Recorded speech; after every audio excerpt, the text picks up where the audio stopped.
Ես այժմ Հնդկաստանի հյուսիս-արևմուտքում եմ Ռաջաստան նահանգում, որտեղ Հնդկաստանի զինված ուժերը զորավարժություններ են անցկացնում անապատային պայմաններով, համակցելով տարբեր զորատեսակների գործողություններ եւ ցուցադրելով երկրի զինված ուժերի կարողությունները, ներգրավելով այդ թվում ժամանակակից տեխնոլոգիաների կիրառմամբ զինատեսակներ։ Դրանցում ներգրաված են T-90 տանկեր, հետևակի մարտական մեքենաներ, ինքնագնաց հաուբիցներ, հրետանային միջոցներ, ինչպես նաեւ օդուժ, ներառյալ նաեւ քարշով սարքեր։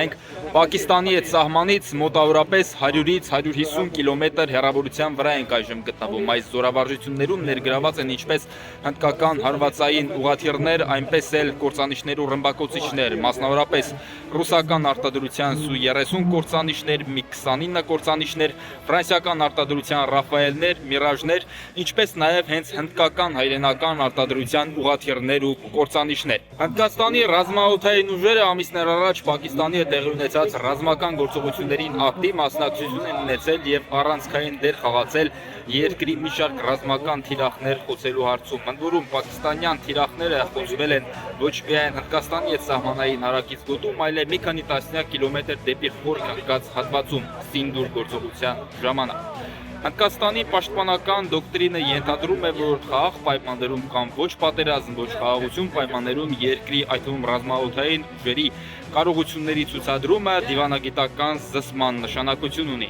Ցուցադրել կարողությունները եւ ներկայացնել, թե ինչ հնարավորություններ ունի երկիրը հնարավոր արձակման դեպքում պաշտպանվելու համար։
Այս վարժանքներին նաև մասնակցում են հակաօդային պաշտպանության ուժերը, օդում խոցելով պայմանական հակառակորդի թիրախները։ Դրանց թվում է այդ թվում հնդկական հայրենական արտադրության Ակաշ հակաօդային պաշտպանության համակարգը, որի առաջին գնորդը ի դեպ եղել է հենց Հայաստանը։ Հայաստանը ձեռք է բերել Ակաշ 1S տիպի